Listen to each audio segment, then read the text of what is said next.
Ride through Houston, Texas, flexing, rolling through the SWAT. Repping for the city, hear him in the parking lot. Houston written across the jersey, ain't gon' never stop. Just fans got me tuning in, waiting for the drop. Astros, Texas, Rockets, Dynamo, they coming with it. When they pull up, got the city sitting on a fitted. Straight up A-Leaf, hold it down, ain't gon' never quit it. Just fans got me tuning in, let my dogs get it. Southwest A-Leaf, Texas, throw down here and it's so infectious. We ride for the Houston Astros, Rockets, Dynamo, and them Texans.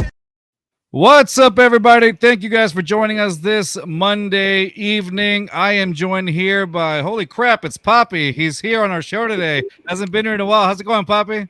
I'll leave right now. You can talking. I don't know. I'm gonna leave right now. You keep fucking. Yeah, man. Nice to see you here. It's all good, brother. It's all good. Good to be back. Good to be back. There you go. And then Rios, man. How's it going, Rios? My most faithful co-host that shows up all the time. How's it going, Rios? I thought you got blown away by the hurricane. Glad you're here, man. And then we got our Tennessee Titan correspondent, native Nashville Tennessean, huge Titans fan. What do you call yourself? The man who screams from the what's your area code again? It's the part of the stadium I sit in. It's 343. There you go, Sam. How's it going, Sam? Tell them how you're doing today. Oh, I'm doing. Anyway, so no, just kidding, Sam. Why do you hurt me when I show you nothing but love? I don't understand. I'm doing fine. Good, man. Hey, I'm glad to have you back, the hurricane? What? Yeah. Hey, glad to have you on the show, brother. Appreciate you. Thank you for taking time from your normal Monday duty on the Let's Talk Sports Network to be here with us, man. Appreciate you. Hey, happy to be here. All right, and of course, the guest of honor. We got the one and only former Tennessee Titan tight end. We got the one and only Ben Troupe. How's it going, Ben? Thank you for joining us today, man. Man, thanks for having me, man. I appreciate the energy, man. I think when it comes to these podcasts, sometimes everybody be so buttoned up. I can appreciate just the informal. Not here, brother. Not here.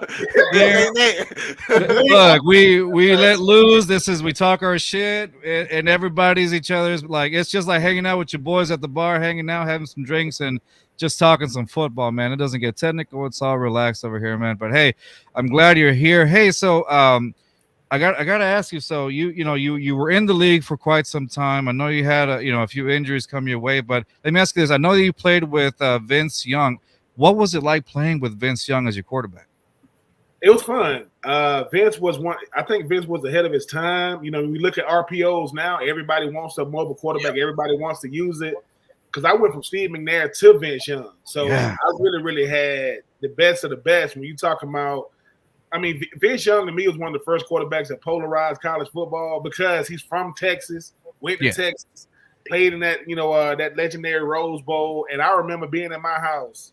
I'm a grown young man, 22, 23 years old, watching the draft, Mario Williams, and then Reggie Bush, and I'm like, all right, we number 3. We got to get this. We got to get this Vince dude, and we got him. And man, he was really down to earth. To be as polarizing of a player as he was, really humble. Vince Young. I'm a country boy from Georgia. Vince Young from Houston. I said, dude, you country to me. And you from a city. And what I could appreciate though was, when you come to a place like Nashville and you a country boy, you don't have to, you a professional, but you don't got to adjust to the city life. You don't got to do, I don't know what those dudes in New York and LA have to do. That's a culture shock. So for me, I just enjoyed it, man. He was really funny.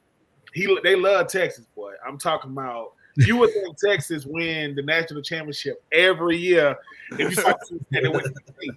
But him and Michael Griffin and Bo Scaife, we had a bunch of Texas boys on our team. But man, he was cool, man. I used to laugh a lot with him. But on that field, he was a bad boy.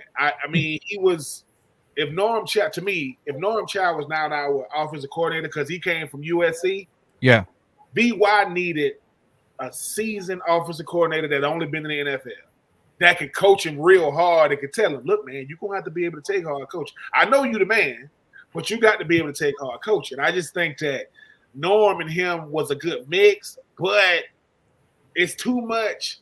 Okay, let me try to relate to him. Man, you don't got to relate to him as a professional. I mean, he got talent, and but yeah, man, VY knows this.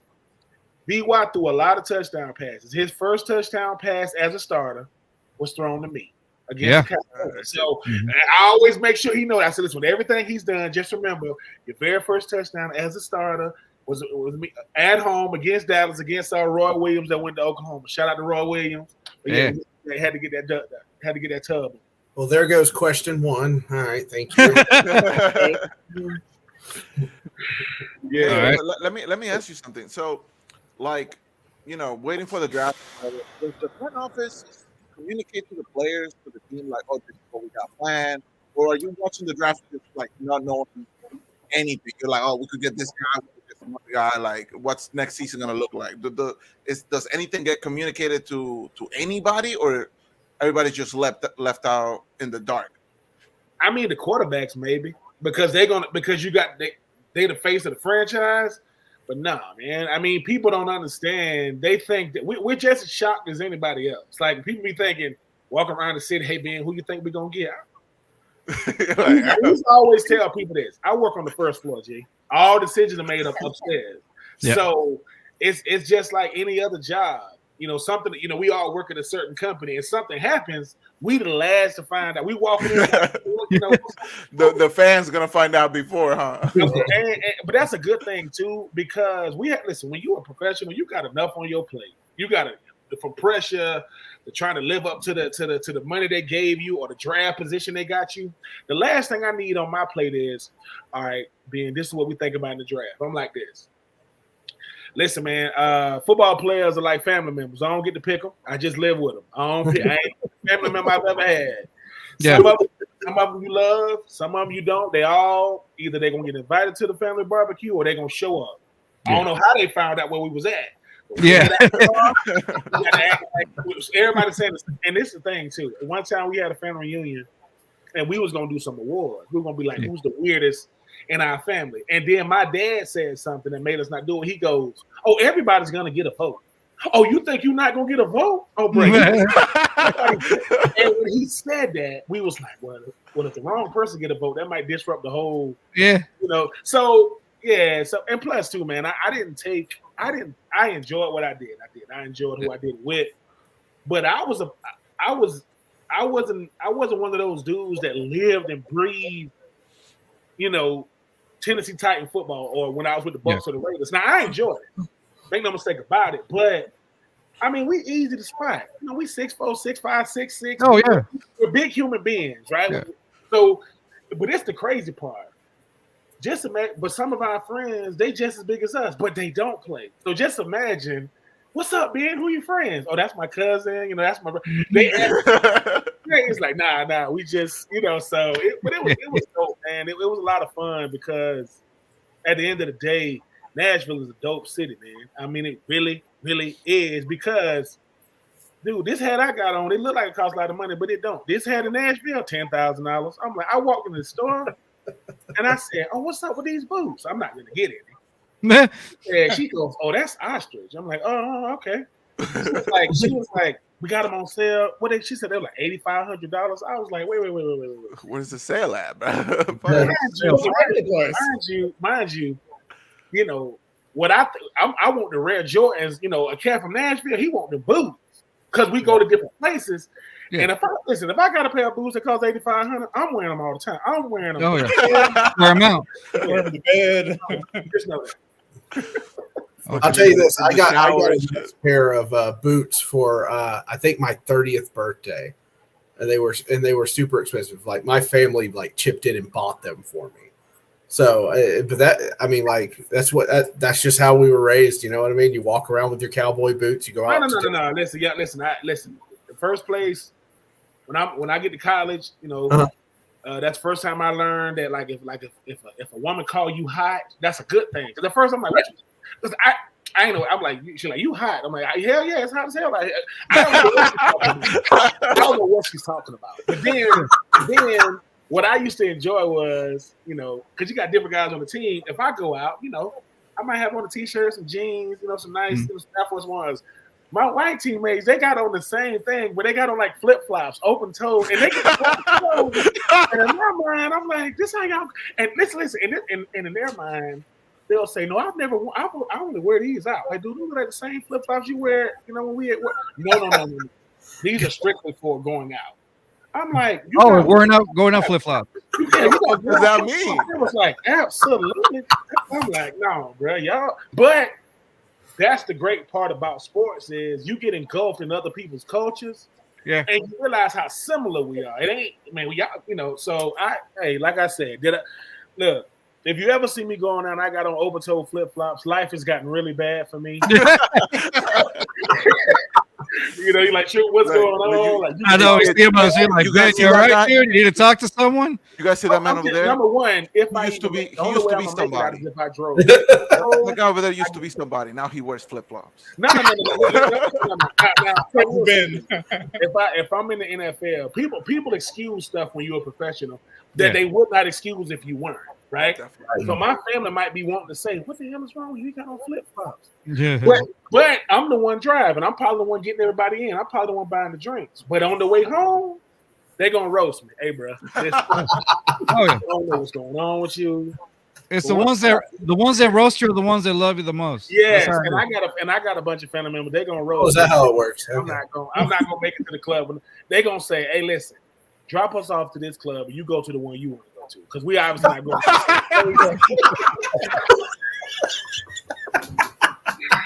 So, it's all right. Hey, going out flip flops. This has got to be the whitest thing I've ever heard.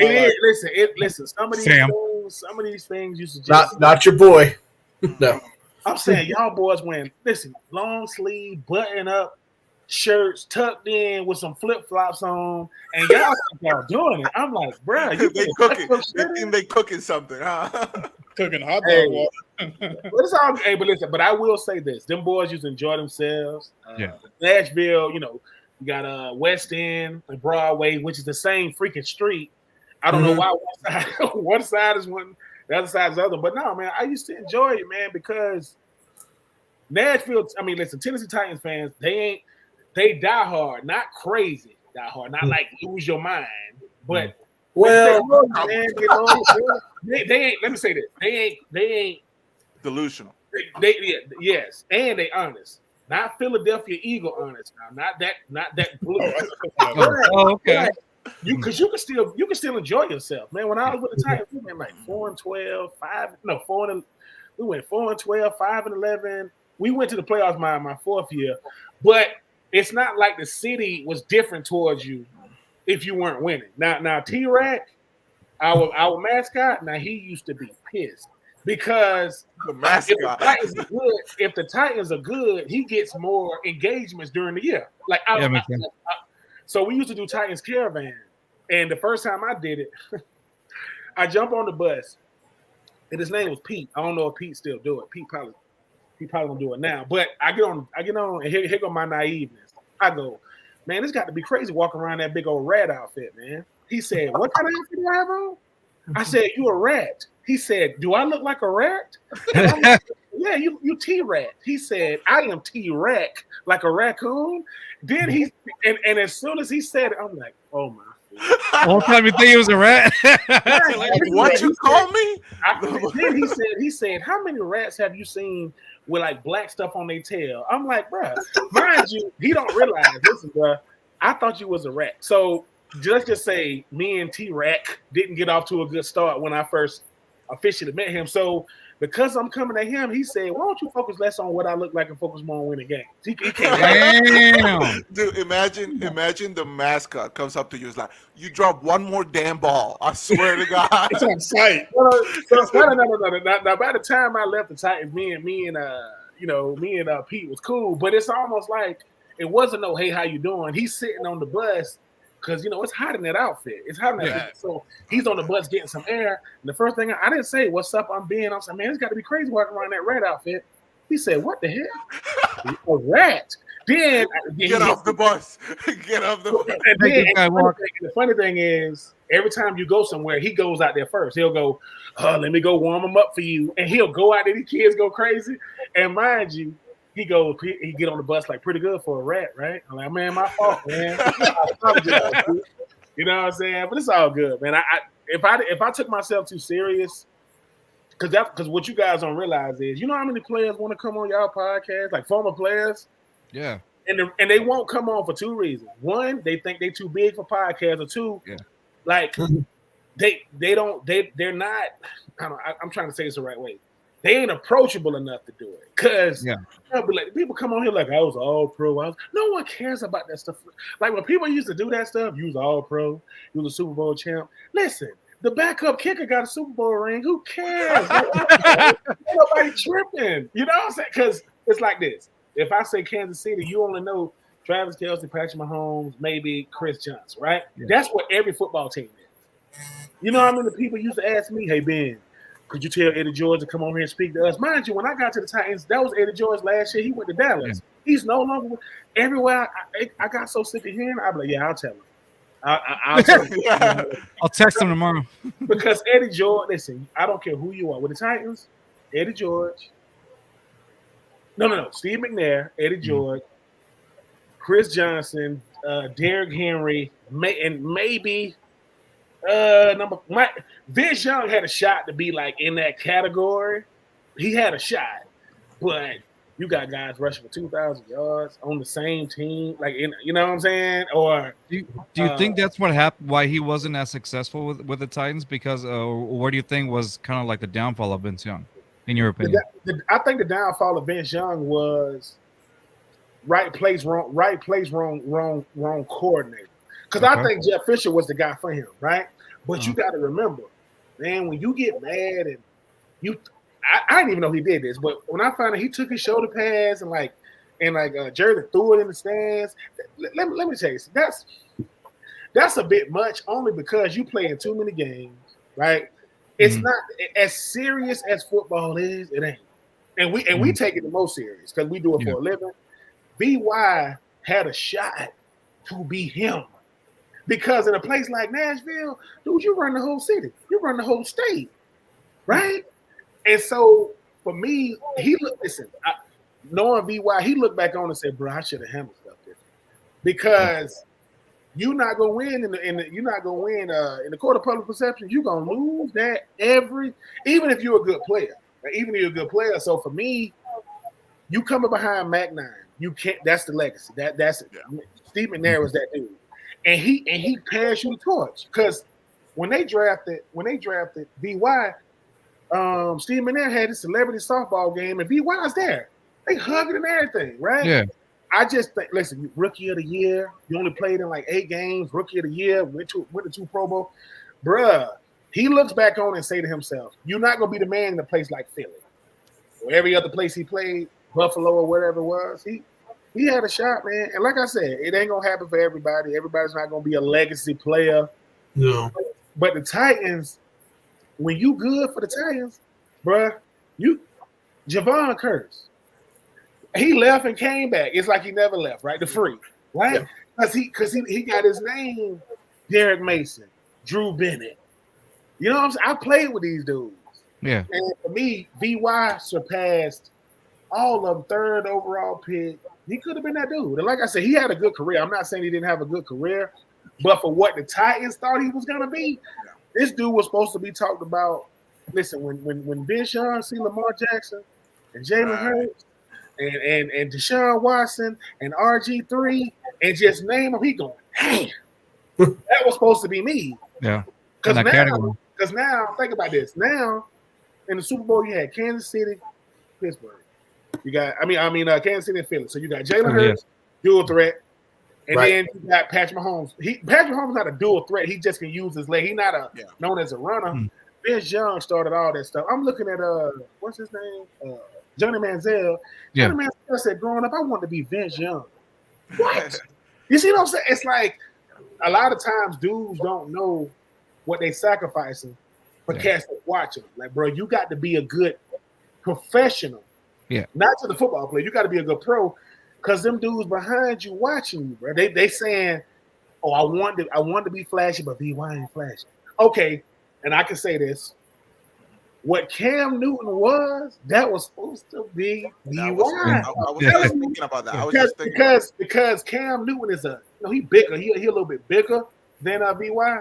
BY was so smooth, man. He had that funny throwing motion like Phillip Rivers. It was nice, bro. And like I said, he had a shot, but I just think when so much is on you as a rookie, and you ain't got time to really develop who you are as a person, and you trying to navigate it, it's a lot, man. It's a lot. So hey, but listen, man, the man made a lot of money.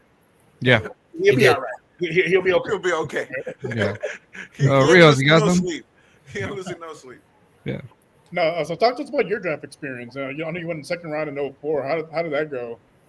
It was humbling because, I'm a tight end. So, Gronk hasn't taken over the world by storm at the tight end position, the year of Gronk. So when I get drafted, I was supposed to go in the first round, but they drafted down to the second round because they got a compensatory pick. So I went 40th, and they got the 42nd pick. So they got me and Travis LeBoy out of Hawaii. And it was crazy because, man, look, the biggest misconception about the draft, everybody think they're going first round, me included. Everybody, you ask, I'm going first round. It ain't but 32 first round picks, but all of them think we going. So when I get drafted, I got this young, naive mind thinking, man, I ain't even go first round. Bro, you went second. I was the top 40 pick. My agent, Joe Siegel, when I first hired him, this is what he told me. He said, Troupe, when the draft comes, you will not go higher than 20. You will not go lower than 40. All I heard was 20. Okay, I'm going 20. Right. But this is the funny thing. He said, you will not go lower than 40. I got drafted 40th. And what happens is you start realizing, but then I get drafted. So the next day I got to go to Nashville for my introductory press conference. Mm-hmm. I am in Atlanta, on the plane in Atlanta, and the pilot says, we got the Tennessee Titans. This is number one pick, being Troupe on the plane. No! Damn! It was wild. I mean, I got Army veterans, Navy veterans on the plane, people clapping for me. Listen, so mind you, I'm not in first class, right? So the lady's like, "Sir, do you want some extra peanuts?" I said, "Man." That's when you know you made it. Right. You know you made it. Extra peanuts. That's when you know. But then when you get off the plane, you get in the car. Just wait for Uber. So they take you over there in like a little town car. You come in and it's all these cameras. It's crazy. That go Jeff Fisher, that go Floyd Reese, the GM at the time. It's crazy because the first person I met when I walked through the door was Aaron Kennedy, number 88, the other tight end. And because EK to me is what Musa Muhammad was to Steve Smith. You got to have somebody to show you how to do this, man. I don't care how talented. And because EK didn't see me as a foe, he saw me as a friend and a teammate. He helped me navigate these waters. Because you got to think, man. I'm a 21-year-old. I mean, I'm 21, but I'm young in my mind. I'm hanging out at the freaking Titans merchandise store every day looking for my jersey. Listen, trying to be inconspicuous. Mind you, my face is up on billboards and stuff. So in my mind, I'm thinking they don't know me. I'm trying to creep through the door at 6'5". Let me just creep in the door. They can't really see me. So after about 3 straight days in a row, the lady behind the desk says, "Ben, your jersey is sold out. It's already sold out, bro. Like it's gone." And it hit me. I go, the most humbling part about my experience was my teammate in high school name was Isaac. I went to high school with Isaac West, who went to Furman. And I also went to high school with Carlos Rogers, who was the 7th overall pick that went to Auburn, that won the freaking Thorpe Award. We were in the same high school, and we were awful. We couldn't beat nobody. But when Isaac West, this is back when cell phones used to roam. They don't roam no more. Got it. Roam. This man came all the way to Swainsboro, Georgia, a place he's never been, because I graduated in Augusta, Georgia. He came all the way to be there for my draft day.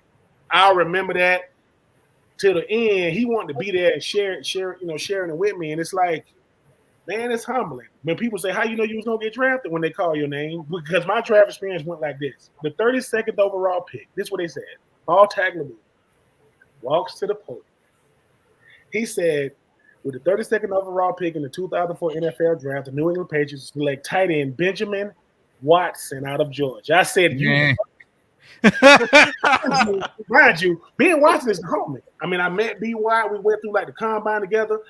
I hated him for two reasons. One, his name is Benjamin, and he plays tight end. God, Yeah. it's like, you know what I'm saying? But it's like Getting hurt.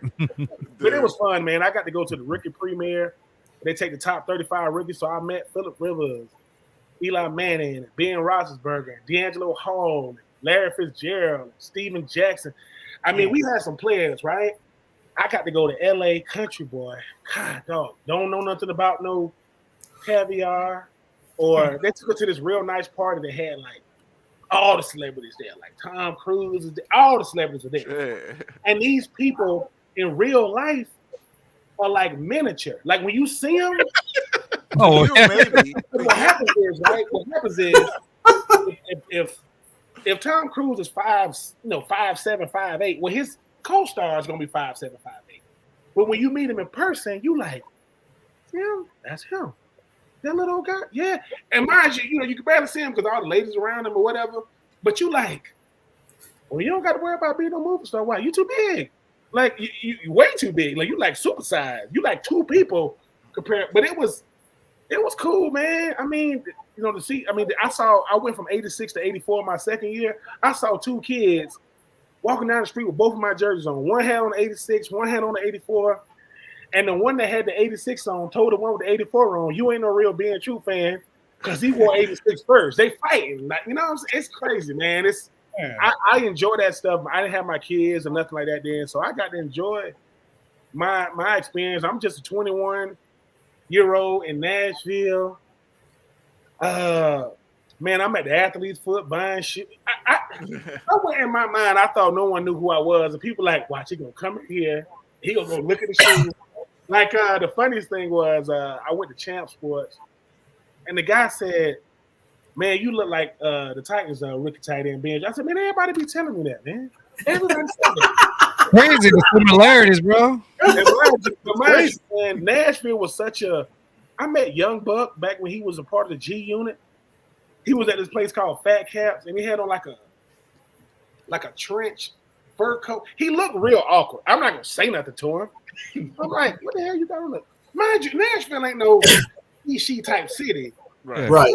I'm thinking, why you got that on and where the hell did you find a trench fur coat? And he had on like the hat, he had on like all these bags. And they was like, hey Ben, man, this Young Buck. I'm like, hey, how you doing? And we just stood there like, I don't know what I'm supposed to do now. Like I don't know. Ask you for a picture. I don't know. So it was fun, man, because my draft class. One of our free agents was Jared Payton, Walter Payton's son.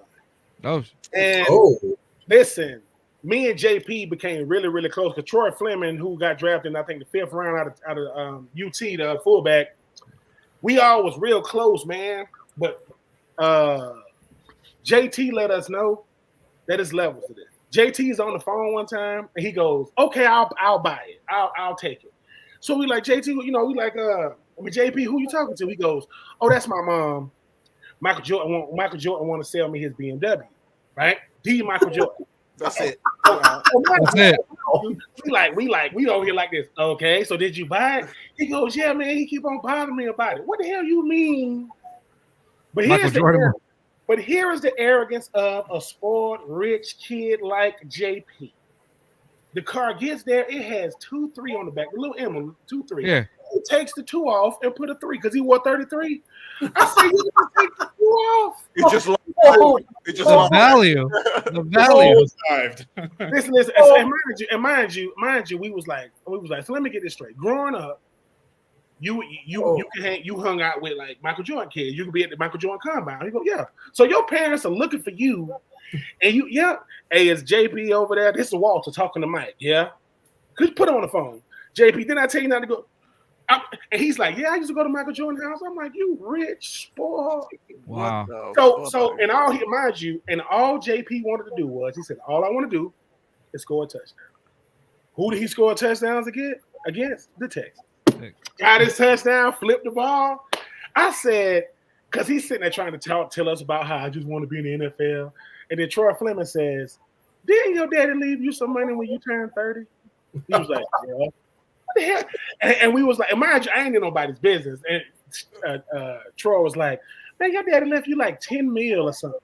I'm Jeez. like, Only? I'm looking at him like, your daddy used to wear the pony cleats and he had a Jerry curl with a headband. Man, get out of here, JP, man. So yeah, man, I've had my experiences with the Titans, man.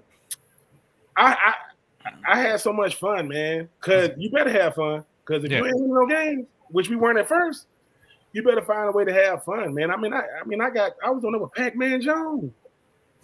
Lindell Jones, wow. Yeah, so we had some fun. We had fun. Yeah.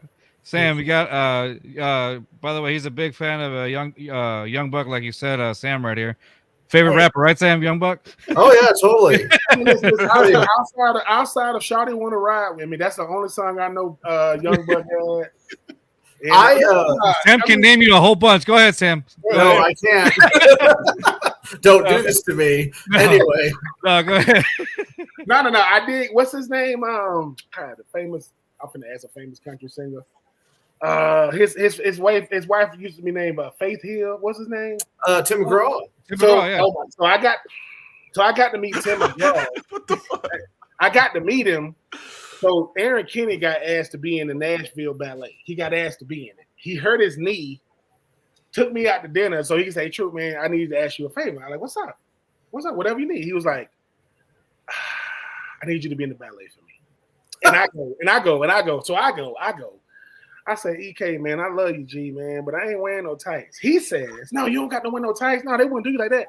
But you got to wear a dress, though." I'm like, wait. Okay, that makes it better. Okay, that makes it better. Yeah. So here's the thing, right? I go, all right, EK, man, I'm gonna do this thing. I'm gonna do the ballet. They open up this curtain. So I put on, like, I'm sitting there in the makeup chair getting my makeup done. And when I say makeup, I'm really getting it done. Like eyelashes, just some eyelashes. Just eyelashes, bro. That's craziness, right? But they don't tell you all this. So I look to the left and they go Tim McGraw. He's like, "Oh man, what's up, man? Big fan." And I go, "Hey man, I don't usually do this." He go, "This is what he says. Listen, man, whatever you into." He kept going, whatever you into, bro. Like, so not judging. They open up these curtains, and all I see on the front row is my teammate. Oh. And they just turn out taking all these pictures, right? And I go, I should have known, man. I should have known. Bro, that, they set you up, man. They spiked you. And mind you, this is the thing, though. So usually they have in the Nutcracker, I play Mother Goose. Like, they have a celebrity that do the Mother Goose. I said, okay, I did it. I'm done. Hey, my phone ringing about 2 weeks. Hey, Ben, listen, they want you to come back and do it next year.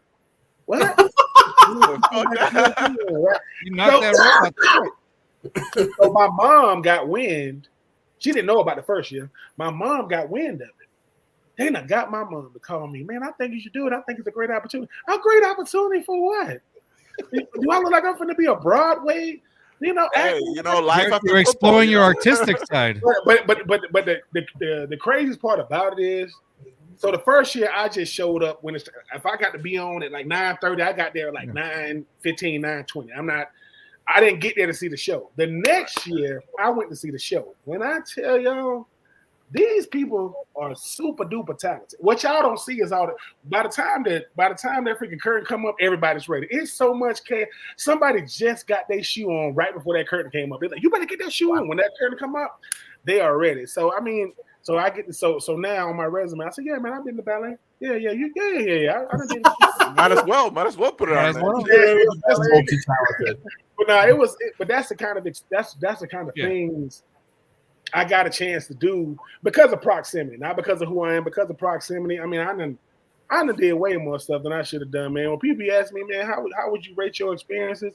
I say, man, on a scale of 1 to 10, mine is lucky as hell. I was lucky as they come, but I just made sure I told those people around me how much I appreciate them. Like EK and Floyd Reeves, man, he rest in peace. When I started getting in the media, and when the draft was in Nashville, I was working. Yeah. I'm working the draft, and there go Floyd Reese over there in Media Row. Yeah. And I'm seeing all these players. There go Kyler Murray and Daniel Jones, Colin Farrell, I saw all these players, and I'm over there just talking to them, saying, "Listen, now mind you, I'm not media savvy then, so I'm sitting here like, I'm sitting here with Kyler Murray. Mind you, he got his back turned to me. He don't even know I'm trying to interview him, and he has this little pink suit, whatever. So my producers were like, "Man, you got to say something." So this is what I say. I said, "Yeah, man." I said, we got Kyler Murray here sitting here with his Energizer Bunny pink suit on. Damn. Kyler Murray. Listen, wow. But he got a kick out of like I saw Joey Bosa and all them boys. Nick Bosa, and it was Nick Bosa. It was, man, like I said, just so in Nashville with so many people, I tried to say I'm gonna walk through the crowd. Why did I do that? Why did I say I'm gonna walk through the crowd? So once again, I'm taller and bigger than everybody. So I look famous. This lady said, "You look famous," or whatever, right? Man, people started taking pictures. People don't know who the hell I am. They taking pictures. They just just in case. He's got to be a player or something. I might have took, no lie, in a 5 to 10 minute, I might have took 1,000 pictures. So finally, I get over to the radio part and I get my little credential. And I got people saying, "Can we come with you?" No, the security, they're going to come on. But no, man, it's just being able to Nashville. I got a chance to grow up. A young man is coming to us. They welcomed you in. I played with Javon Hayden, went to Vanderbilt. He used to tell me stuff like, "Ben, I'm trying to tell you Vanderbilt football coming." I'm like, "Coming where?" and then out the door. Hasn't changed. Hasn't changed. Yeah. We're still waiting. We're still waiting. Yeah. So Sam, what did you want to ask? John Franklin ain't coming through that door anytime soon. No doubt about it. What I wanted to ask was there's a couple of memories, but the one that stands out to me was when you were in college in Florida and y'all were playing Ole Miss. Yeah. And you made this catch. And I really don't know how you got out of there. Do you remember it? Like you ran into I get asked about that the most. You were mobbed. The thing about that play was, it was a blitz. So I just replaced the guy that came out the blitz, and obviously, I'm right there in the throwers lane for Chris Lee. And the thing was, when I caught it, I'm like, dang, I know. Like my coach told me, he said, usually you catch the ball and turn away from the track. Yeah. I ran right to, like a bull in the china shop. I'm just running towards everybody. Yeah. So when I jumped over the dude and I hit the ground, the dude hit me. But when he hit me, he just hit me. He didn't wrap me up. So I was able to fling him off. And like, this play happened so fast. I don't know the magnitude of this play. I'm just trying to get in the end zone. Right. Because one thing about me, I'm not one of these players that practice my celebrations at the house. I am tired as hell. It's hot. I'm trying to get in the end zone so I can get the ball. That's what I'm thinking. So when I score, right, I'm not thinking that much of it. Eli Manning, man, they end up beating us, man. When I'm going home, because it's at home. When I'm walking back to my car, because that was my senior year. I'm going back to my car so I can go back to my apartment. I am getting mobbed by people, by Gators. Now, mind you, Gators fans gonna come up to you because they want autographs, which is cool. That's cool. Man, this was different though. I'm walking, these people coming up to me, being chasing. Listen. So it's a bunch of people running towards me, and I'm looking. I turn to look like who are they running toward? Like, is there somebody down there? And when I turned around, they all here. So that's when I realized, because at a place like Florida, when you go there, you don't understand how big it is because you were part of it. Yeah. Man, let me tell you something. It was like Sports Center Player of the Day. It was crazy. Oh, yeah. It was crazy for me because I was doing interviews and I was getting like attention, and that's what really.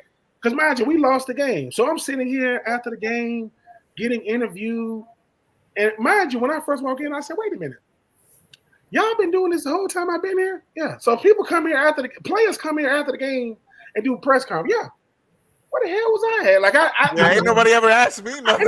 Because after the game, they like Ben, you got to go. Listen, Ben, hurry up whenever you get showered up or whatever.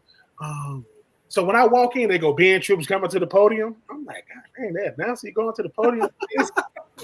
I was that player, man, naive and young. Help me. because I'm not one of these people that came in expecting anything. Hey man, I'm a 4-star, 5-star. Give me some gloves, give me a helmet, shoulder pads, and because people say, man, can you play? I can play football. Yeah, like can I go out there and play? As long as I don't have to do anything outside of what I do.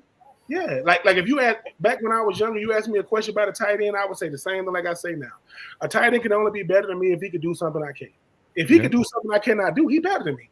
But I don't think he could do something I can't do. Now, can he outdo me in what we do? Yeah, that's where stats come in. He had more catches, more yards, but more catches, more yards is such a small parameter because that don't mean he better than me. That means he just, on paper, he look better. Right, and that's what I could be everything. The type of player somebody goes, I go, okay. I say, I used to tell coaches I can do with 30 catches what he needs 70. What he can do with 70, I can do with 30. I can have more yards than him, more touchdowns than him, more yak than him. I said because, man, you give me the rock, like my coach said. He said, listen, Troupe, this is what we want you to do. When you run the route, catch the ball, that's Florida. When you catch it, that's you. You want to see can you dance with this football? That's what you listen, man. Go out there. They say because when you a fan, fans want to see certain stuff. They want to see big hits. Listen. They want to see long passes and touchdowns. They come to see that. They'll say you got to provide one of them, man, or all three. You got to be a dude. So for me, it was easy to go out. Plus, I don't care nothing about no accolades, man. I think that's what hurt a player when they start saying, I gotta do this and I gotta do. Somebody's supposed to tell you, hey man, you are all-American. They're supposed to tell you that. You're not supposed to be like this. Okay, I had 10 catches there, he had 4. I ain't got time for that. Not me. Only because my senior year, I'm up for the John Mackey Award. Me and Kellen Winslow Jr. Right? My coach said, Troupe, you up for the John Mackey Award. I'm like, oh, that's crazy. I didn't know who John Mackey was. I don't know what the hell I'm talking about. But I'm not tell him that. I'm not going to say, oh, right? So as the year goes on, this is what he says. He says, look, if the votes come out when it's supposed to come out, you win the John Mackey. If they take it back to another vote, it's going to go to Kellen Winslow. So when I was asked about that, when I was coming out, they said, hey, Troupe, man, you lost John Mackey to Kellen Winslow. I said, Kellen Winslow Jr.? Yeah. I said, his daddy was a bum, right? Oh, that's right. Kellen Winslow that played for the Chargers, John Faust and them. I said, well, Kellen Winslow daddy was a Hall of Famer. My daddy was in jail. So, I ain't tripping. Right. And plus I said he needed that. He needed that to feel. And listen, love Kellen Winslow, man, like the type of player he was. But I said, look, man, I said, if it was meant to be, it would be, right? I said, but here's the thought. I said, this is what I told him. I said, if I had 30-some catches, almost 700 yards and 5 touchdowns, and if he had 60 catches, 500 yards and 1 touchdown, I said, so give me his stats and give him mine. He still wins, Tony. I said, of course he does. So it ain't about the stat, right? It ain't about the stats. So I said, shout out to Kellen Winslow. I met him at the combine. And going into the combine, my agent said, Troupe, if you don't do nothing, he won't do nothing. Who? Kellen Winslow. I ain't do nothing, he ain't do nothing. I ain't run, I ain't left, and he ain't do anything. But Ben Watson, the guy that went 32nd overall, and Patriots. Ben Watson, I watched Ben Watson do 35 reps at tight end on the bench, and he racked it. They did not touch it. He went 34, 35, and he racked it. Listen, got up and looked at everybody. Like, what the hell are we supposed to say to you? Ain't nobody saying nothing to you, bro. That's not the most impressive thing about. That's not the most impressive thing about Ben Watson was. I think he got like a 34 on the wonder list. It's 35 questions, right? He got a 34, and he said, "I only got a 34 because I only had time to do 34 questions." He didn't even get to the 35th. You could have put both of my scores together. You ain't gonna get no 34. But I'm just saying. So when you think about those are the memories that I have, man, because Jason Peters, the future Hall of Fame offensive tackle, was a tight end at Arkansas. Yeah, he over there with us running routes. I'm like, you in the wrong line, ain't you? Like you got. But hey man, like I said, man, I just had some crazy experiences. To the point where the Titans were the only team at the combine that did not do a sit-down interview with me, and they the ones that drafted me. I did not go in the room with them for 15 minutes. George Henshaw, who was my position coach, talked to me when I was sitting outside on the couch. He said, "What's up, Ben? I'm George Henshaw, the tight ends coach of the Titans." Oh, hey, what's up, coach? Talking to me a little bit. And he said, "Hope to see you again." I go, "All right." That was it. And then he drafted me. They the ones that drafted me. And when did you find out? Did you find out when they call your name, or did they give you a call like beforehand? Like, they called me. Listen, they called me on the day. So on the day of the draft, right? I didn't use my phone because I got some really, really, what's the word? Ignorant family members that's gonna be calling me on freaking that day. Say, "Hey man, you got drafted." Gotta get a burner. Gotta get a burner. I used the pastor of the church I went to. I used her phone. I said, because all she got to do is tell the church, "Don't call me tomorrow," and the church ain't gonna call her. So I'm using her phone, right? One of my cousins got her phone number. Ain't gonna call. Oh, always a cousin, bro. It's always a cousin. I said always. Here's the thing, though. Here's the thing about my cousin that called. The cousin that called is out in the other room. I'm in this room with all the cameras and stuff. He's out there. I'm like, what? He told me, I ain't seen your name come across the screen yet. Thanks for reminding me. Don't call me, right? So I remember this. 39th pick came. It was the Jacksonville Jaguars. 39th pick came. So while the 39th pick is being announced, my phone rings. 615 area code. I don't know what 615 is. I'm like, hello? He go, "Hey, this Ben." Like, yeah, like this Jeff Fisher and Titans. I go, what's up? And listen, it's dramatic on my end. It's subtle. What up? Yeah, they just say, "Hey, Ben, let's rather be a Titan." Yeah, well, hold on. They get a phone to Floyd Reeves and different people. It's not. Listen, this stuff they doing for the cameras now. "Hey, man, I love you, man. I can't wait." That stuff is for the them coaches so used to doing it. Yeah. I was at the Titan facility when they drafted other guys. Like when Troy and all them got drafted. When Troy Fleming got drafted, he was like, "Hello, hey, yeah," because he mad because where he got drafted at. But man, it's what you realize is when you get drafted and you start player watching to see who's gonna get drafted, you wait to see how many of your former teammates get drafted, and you don't see a lot of them go. Right. Because people think 200. Think about 250 some guys. You got P5, G5, Division II, NAIA, HBCU. You think you're gonna be one of them? You know how many dudes are sitting in front of a screen like we're doing like this? And now the draft is 3 days. Yeah. You got the first round, second round. So for us, it was 2 days. You had the first round, second round, third round, and then the next day you had 4, 5, 6, and 7. So just imagine. Somebody tell you, we're going to get you in the 5th round. 5th round comes and goes. Hey, man, we're going to get you in the 6th round. 6th round comes and goes. Get you in the 7th round. This is how you know the draft is not a perfect science. Wes Welker came out in 2004. He did not get drafted. Wes Welker went undrafted.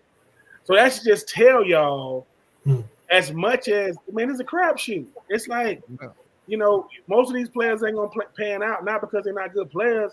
Now you get to go up against the best in the world. But I'm sitting here. We drafted 13 guys in 2004. I'm the first of 13. And guess what?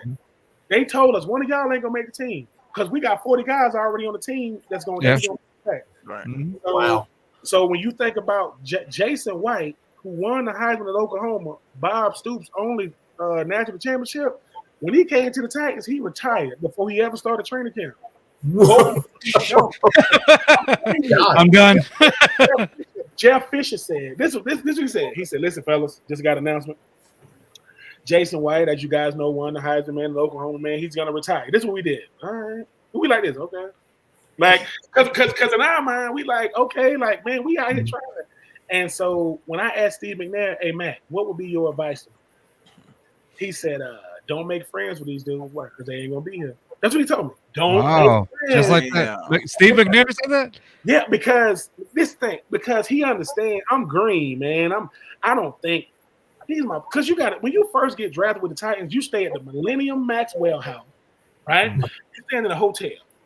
And this is what they don't tell you about the Millennium Maxwell House. Everybody in the state of Tennessee that's going to the military, that's where they stay. The night before they go to boot camp, they stay there. So we at the Millennium Maxwell House. Man, that's when I learned about Jersey Mike subs. Man, we used to F them subs. Because it was right across the street. So, Jersey Mike. So for me, man, the first thing they told me is not to make friends. Them my homies, man.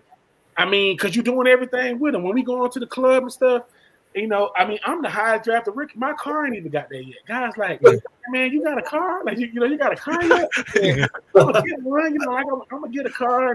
But what happens is, man, we at TGI Friday trying to decide, you know, how much money we gonna put on the freaking the tip. Hey, bro, how much you gonna put on? I mean, because we all coming from college trying to figure this thing out. And Coach Fisher said no. He said no girls in the room. So we go, okay. So mind you, like, oh, it's like that, okay. No girls in the room. So this is what they said. So Coach walk out. They say, "What we gonna do, True? What you talking about?" This is what he said. They can't cut you, right? What we gonna do? Can we gonna play? Oh man! Oh wow! So the crazy part about that is, I said, so we pondered it. We had practice. We lifted. They said, "True, what we gonna do?" I said, "This is what I think we should do." He said no girls. He didn't say no girls, period. He says no girls can be in the room. And so what I heard is no girls can spend the night. That's what I heard. That's what my mind heard. So this is what we did, and it used to work. I said, this is what we're gonna do. We'll go in the club.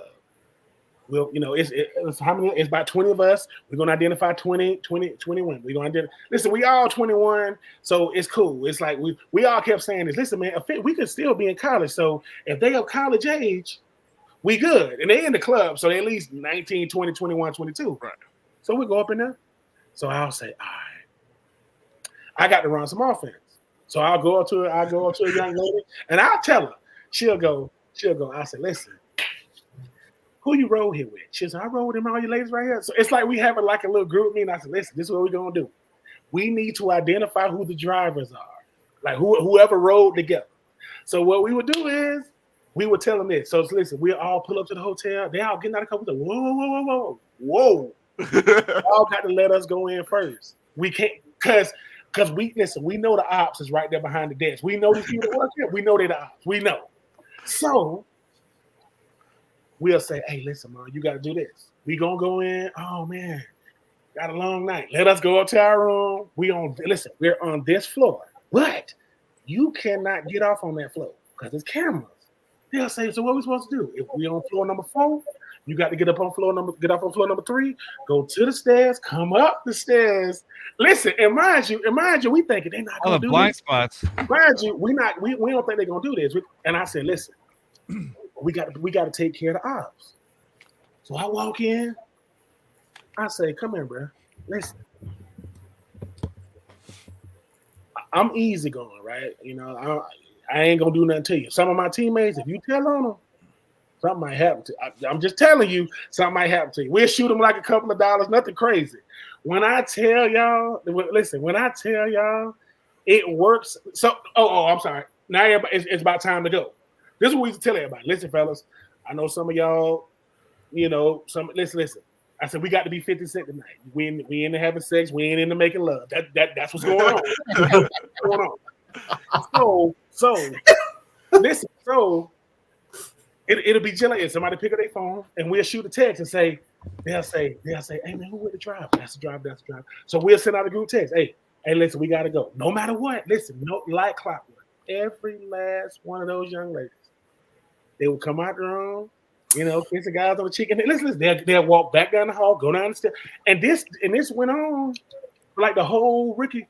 We did it so well as rookies that my second year, Bo Skate and all them, they'll say, hey, bro, what's this program y'all had? What you talking about? Because they might guys getting who's next? So mind you, I told Bo, I said, listen, Bo. I said, listen, man. I said, listen, it's got to be in you, not on you, man. I can't reveal my source for this reason right here. We were coordinated when we was rookies. Like y'all boys too individually. Y'all think like individual. And to this day, like when we became like second and third year and fourth year guys, you know, we would go to the celebrity softball game. And some of those girls, they saying that we'll see it. Listen, we see it with the stands. We like saying, we like appreciate you, man. I appreciate you going around. You know what I'm saying? You're a real one. Because we used to go to TSU and Fisk. See, we could go to TSU and Fisk because, you know, it's our word against theirs. We don't stand out at Fisk. Can't go to Vanderbilt. Boy, you gonna stand up? No. I'm over here thinking like Jeff Fisher's watching this right now. We're like, what the hell was going on? What?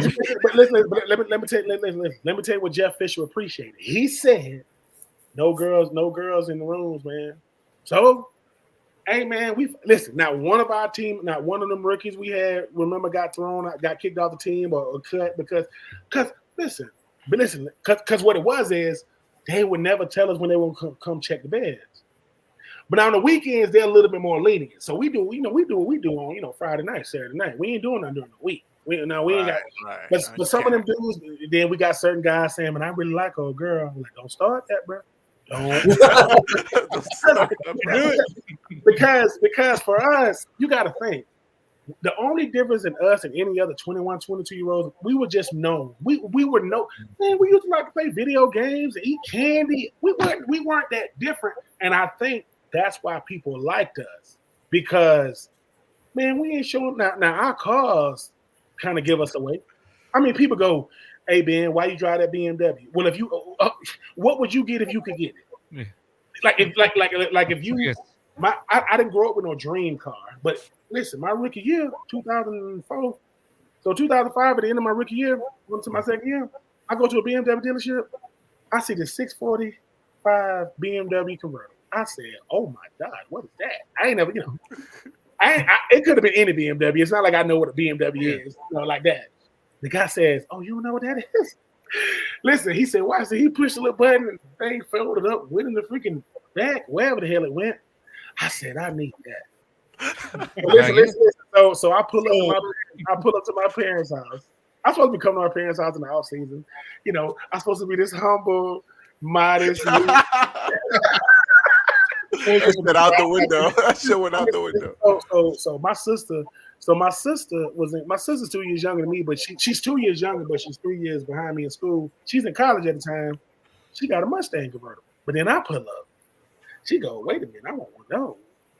So she like, hey, bro, hey, you need it. I said, no. You ain't getting one of these now. You can't get one.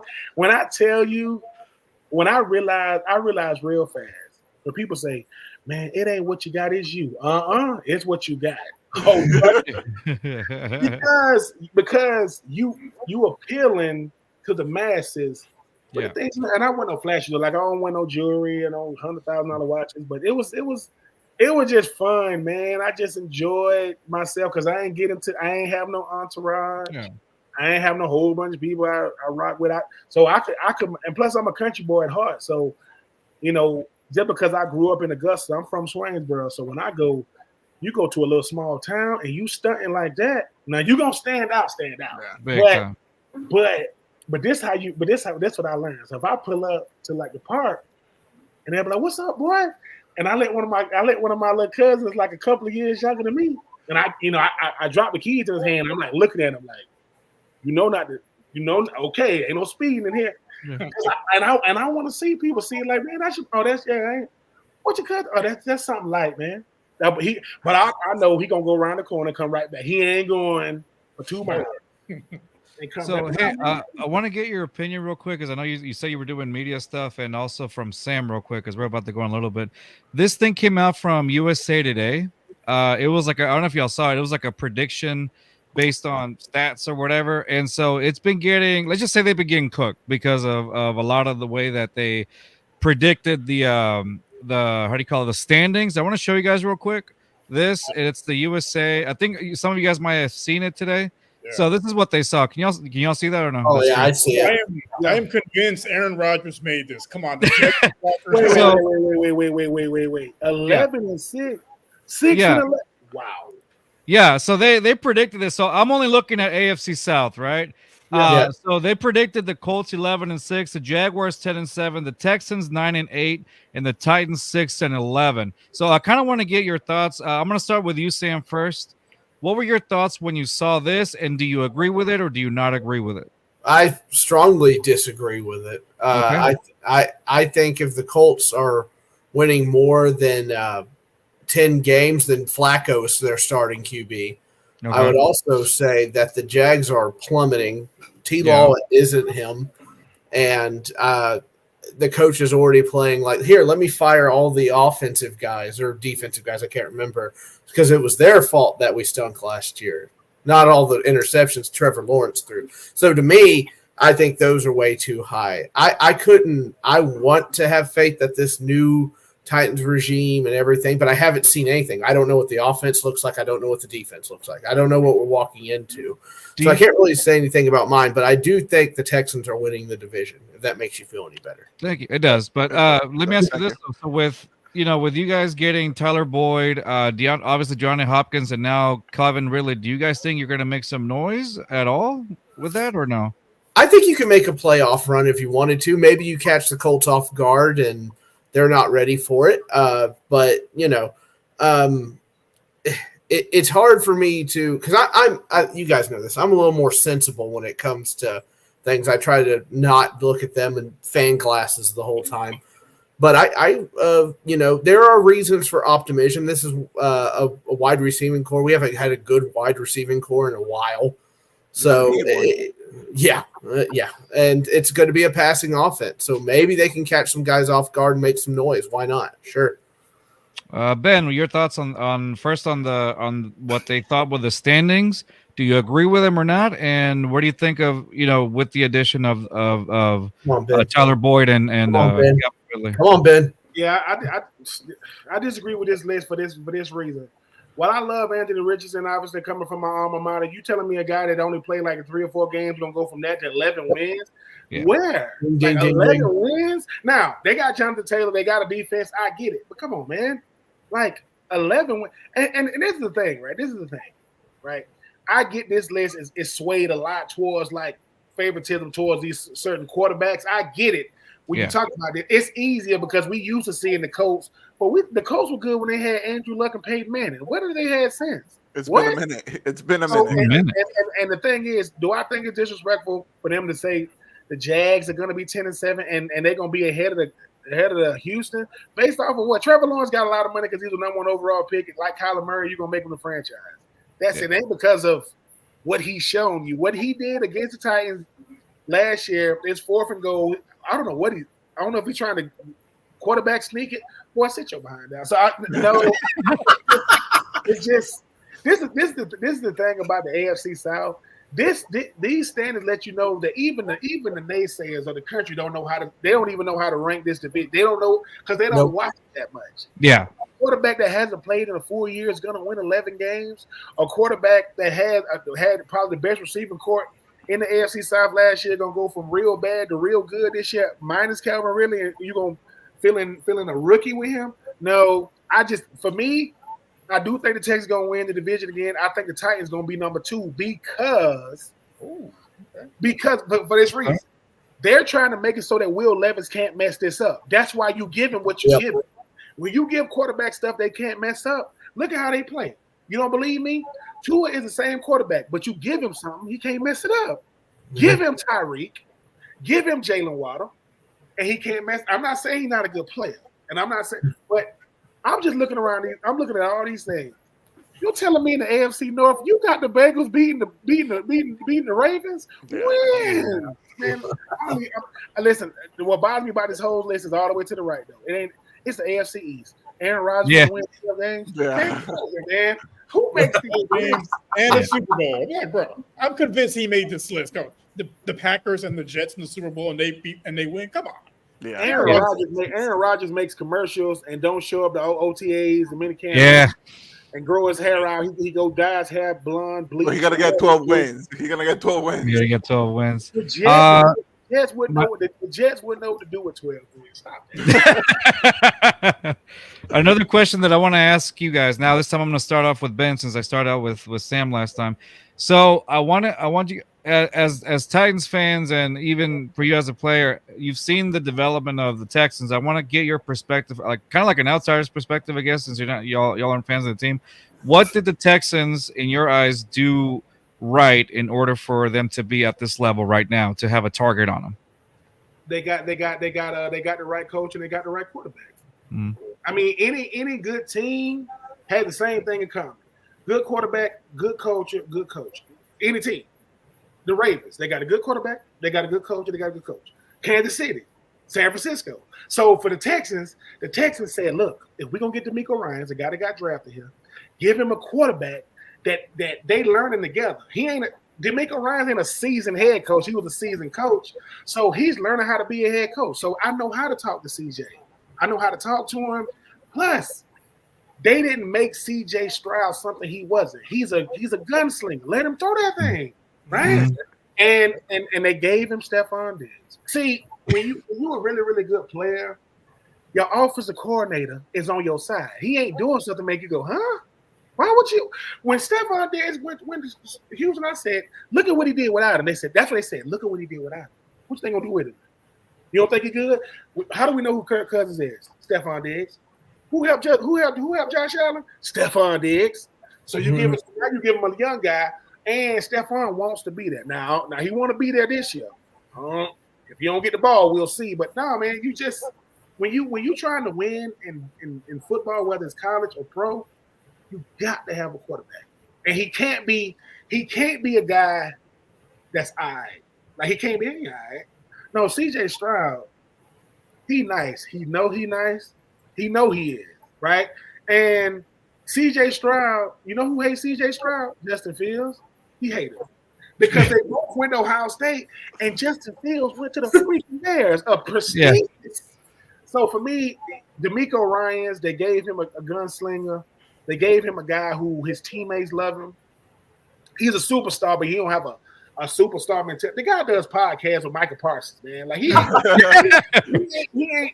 And I'm telling y'all, when you just one of the guys, even if I'm the guy, that's what make a team, man. So like I said, I wish he wasn't the Texans because I don't want them to be just dominating this division because, you know, I'll be going for my on Blue Boys. But I will say this about the Texans. The Texans are the only team in the NFL. They can wear a different uniform every game. It can be all blue, all red. They don't really got colors for real. They just, man, give us some uniforms today. It can be all white and red. But CJ Stroud, I hate to say it, he is him.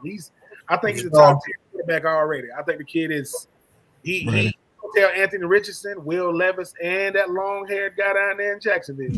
Y'all gonna have to deal with me, bro. I don't care about her. So yeah, man, I think I'm doing the recipe. Awesome. Sam, same question for you. What do you think the Texans did right in your opinion? Ben covered it pretty well. We go over, you know, we've talked about this and disagreed about it and talked about it, but you know, if there's going to be any regression on CJ Stroud's side, he has enough talent around him where it won't matter. It won't matter at all.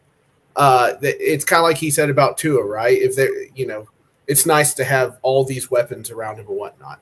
I did like how he said the Titans would be second. I was like, wow, that's lovely. I'm just saying, Boyd, I like it. He built me up.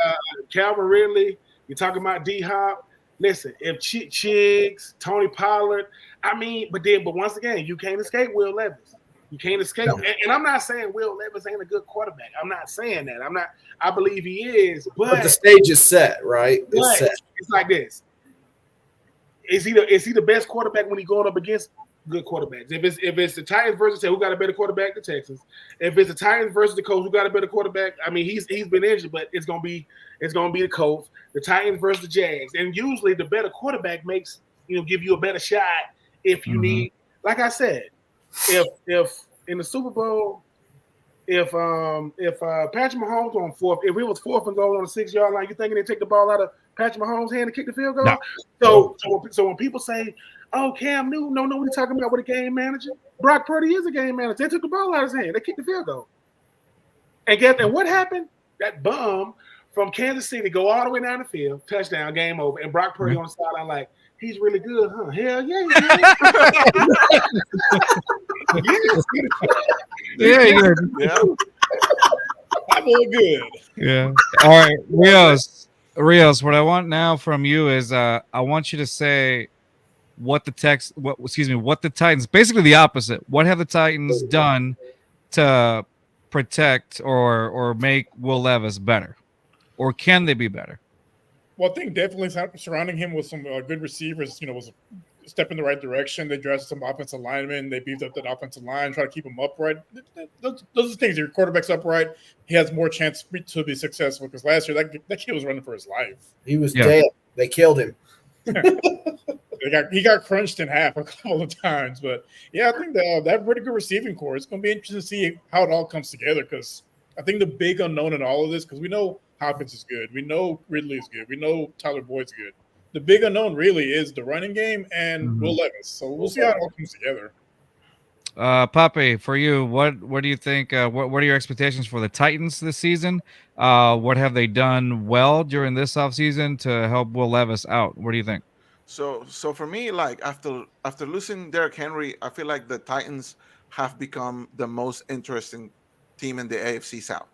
Okay, because it's a good wide receiver core. Will Levis, he hasn't convinced me much, but I'm gonna be honest, I wasn't watching a lot of Titans games last year. You're okay. But it's gonna be interesting to see them try this new kind of offense. And obviously Tennessee's, getting behind their guy. We got Will Levis. This is our guy of the right now. And if he can deliver, like if the Titans come second, I feel like that's going to be a great achievement for them, given what we saw last year. But if that does happen, then if I was a Titans fan, I'd be like, okay, we got something. We tried this new thing. Okay, let's try to double down on it. Let's fill a couple of holes. What else we can do to help this guy?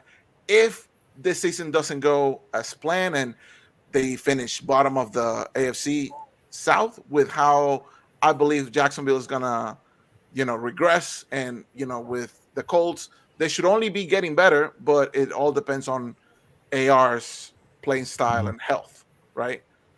I can see, maybe the Titans falling into this like cycle of like, okay, so when is the next guy? Where's the next guy? Like, yeah, let's try to figure out from scratch again.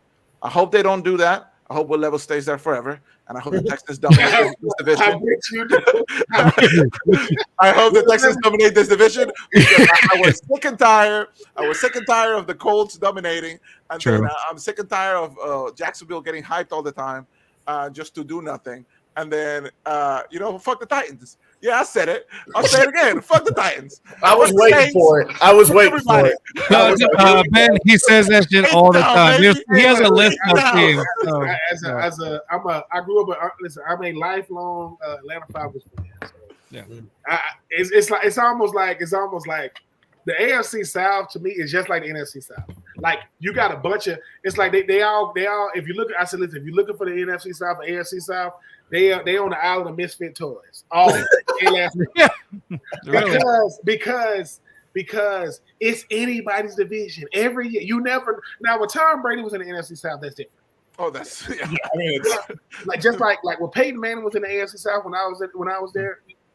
I mean, it's over with. I mean, Marvin Harrison, Dwayne, Dallas Clark, but fighting for second place basically. But now, a couple of years ago. Oh, this Jacksonville Jaguars team. I'm like, what are they talking about? What? People go, they won a playoff game. Yeah, because they played the Chargers. Yeah. They won it. Exactly. And threw 4 interceptions. Yeah. They did throw 4 interceptions. Yeah, I'm like, I said, Justin Herbert is the West Coast version of Trevor Lawrence. They're the same person. They both like 6'6". Like, think about this. People kept saying Trevor Lawrence stats are just like Daniel Jones. Look at the number of games they played, intercepted touchdowns. I go, listen, only in the NFL you pick Daniel Jones over Saquon Barkley. Only in the NFL you do that. You wouldn't do that. You wouldn't do that in a playground 7-on-7. Oh my God. It's just like, so for me, when I be looking at why everybody knows why teams are good, but everybody knows why teams are bad. Because you do things that are head scratchers. Like, this is a head scratcher. This is what I'm talking about. 4 years ago, the Atlanta Hawks, they drafted Luka Doncic and they traded him for Trae Young. See, that's what I mean. So when people go, whoa, you got him. No, we're going to trade him.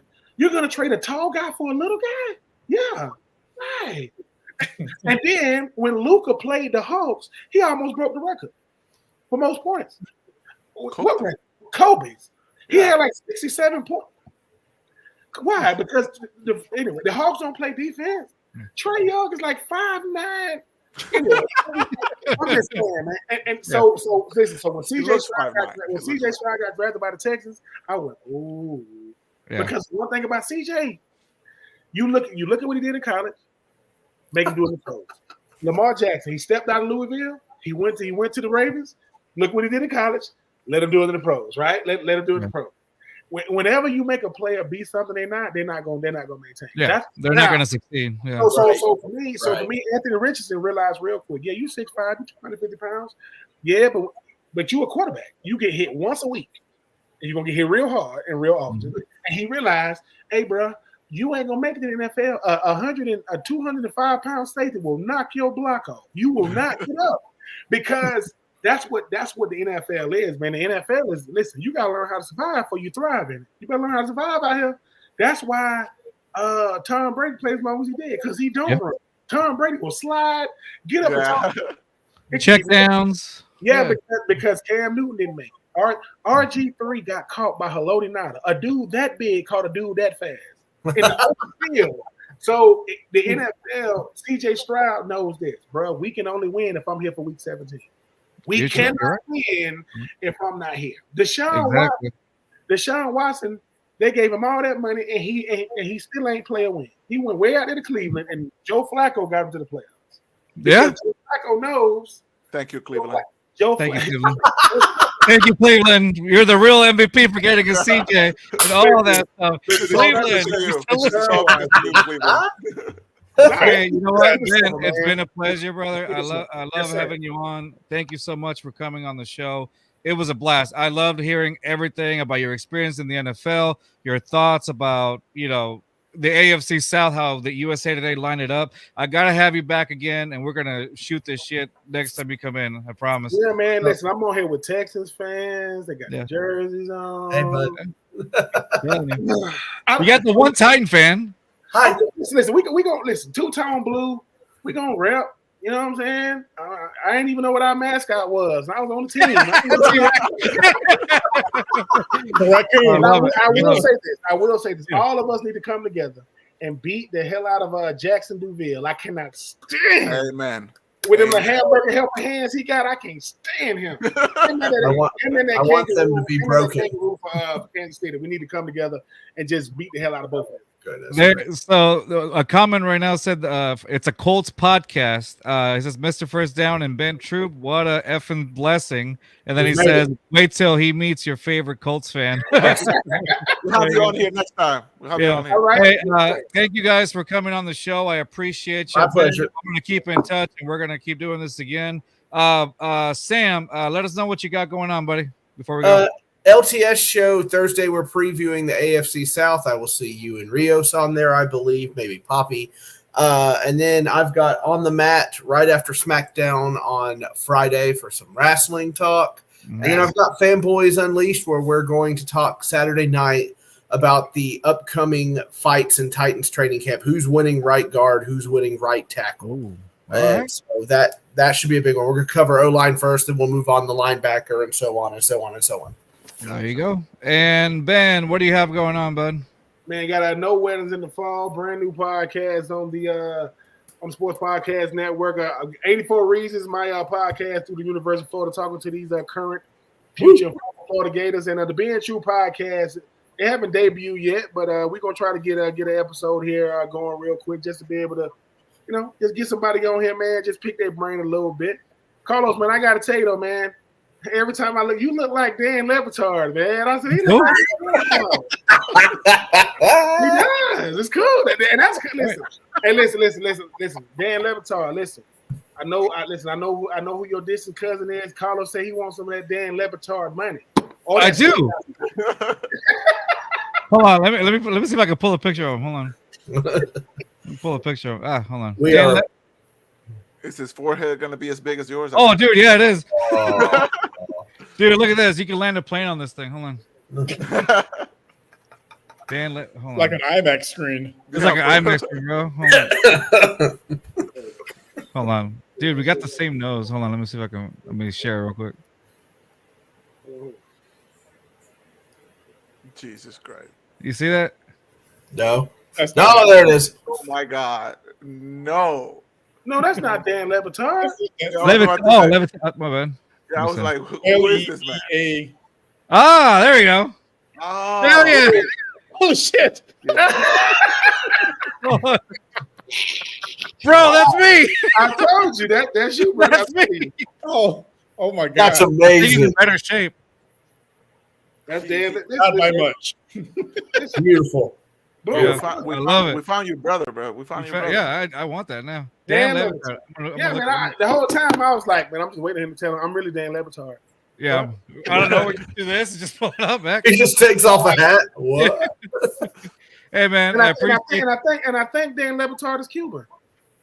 Oh, I'm Mexican, so there you go. Same thing. Same thing. Hey, There you are, Same Carl. thing. man. Hey, man, appreciate you coming on the show. We definitely will have you back on.